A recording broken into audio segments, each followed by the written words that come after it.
Alright mga idol, so natapos din. Ayan o, Shura Cabinet Space Saver. So napakanipis lang niya kung mapapansin nyo. Ayan siya o. So makakalagay ka ng 3 pares hanggang 4 na pares ng sapatos. Depende sa laki niyan. Nalagay mo yung sapatos mo dyan. Mas neat, mas safe, mas alaga. Hindi sila nadudumihan, nakakalikampan. Ayan o. Ayan ba siya dito? Plus, may drawer siya. Lagayan ng cleaning materials sa mga Shura, plastic, cover top. Alright. Ganda o. Madali mo siyang may pupwesto kahit saan. So, napakalipis lang niya. Okay, thank you.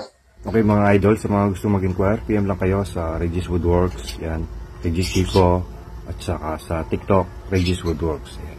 Huwag nyo kakalimutan mag-follow para ma-update kayo sa mga latest projects natin. Yan. So, nagko-customize po tayo ng any modular cabinet and interior design. Yan. Thank you.